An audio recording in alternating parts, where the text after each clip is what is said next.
On this video for Core One CNC Plasma, we're going to be going over using ViaCAD to import and scale parts before they are sent out to be cut.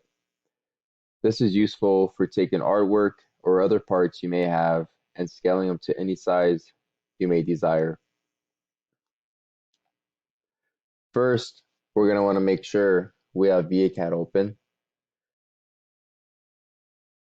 This is what the icon looks like.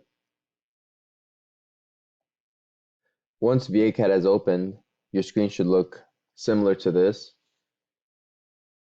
Next, what you're going to want to do is go to File, Import. Now what this is going to be doing is importing the file. For this file type, we're going to be using a DXF file, which is what's more than likely going to be all of your files you receive, unless you receive a DWG or a SVG file, which you can also use, but DXF is most dominant. Once we click Import, we're going to want to go over here and select our DWG DXF.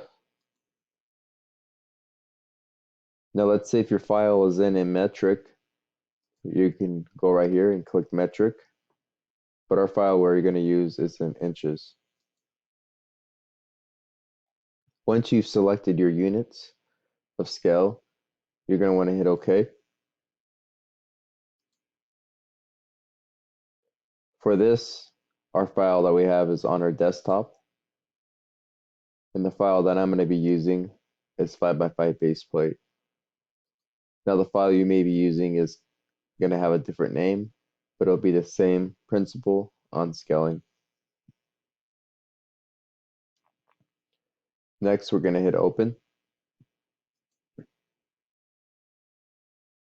Here's our part brought in. Now, let's say we want to take this 5x5 base plate, which for me, I know this is going to be 5 inches by 5 inches. So I'm going to go right here after I select my single line tool, come here to our y-axis, and I'm going to simply just click and drag a line. We're going to see up here what our length is. So I dragged and clicked and dropped this line, and it gave me 5 inches. But let's say if I want to have this base plate so it's 10 inches wide, what I'm going to do is type in 10 inches.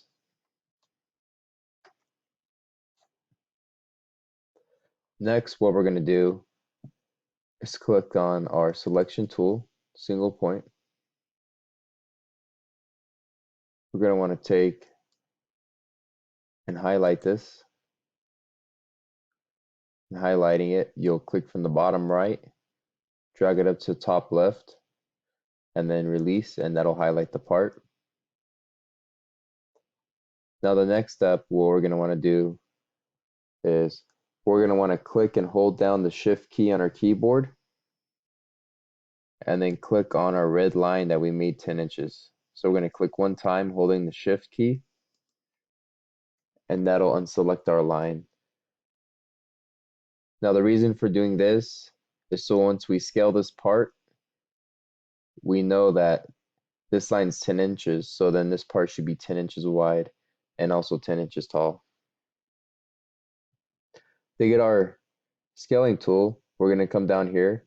We're going to click once and hold down.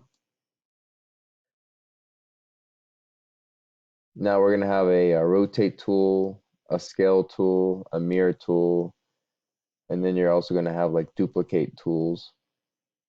But for this, we're going to use our scale tool. So we're going to click and release now. Next, what we're going to want to do is click on the very left side of our object. Now, if you're going to be doing this vertically, you'll do the exact same, but vertically. So we're going to click once here. We're going to click a second time right here, which is on the edge of our part, and a third time right here, which is our endpoint, which is 10 inches. Now from there, we have a 10-inch wide by 10-inch tall part.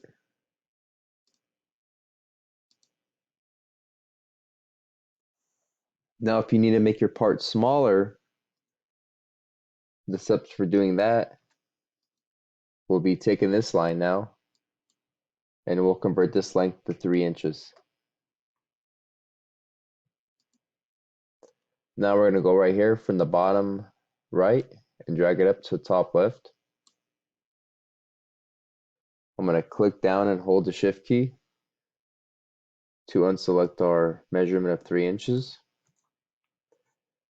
Next, I'm going to go here, click down one time, hold, and then select our scale tool. Just like making it bigger, making it smaller is going to be the same principle. So we're going to click on the left side of this line. Then we're going to click on the right side of our part. Since our part is going to be our first 2 clicks, and then our third click is going to be our 3-inch line. So now this has scaled this down. So I'm going to select our selection tool. I'm going to click on this line and delete now. Delete or backspace works. Now that our part is scaled, it's time to export it so we can cut it out. So for exporting it, it's going to be the same way as we imported it. But now we're going to click on export. We're going to make sure we're exporting in DWG, DXF. R12 version's great for any type of parts, but if you need really complex artwork, you can always export it as a R14 to get finer detail.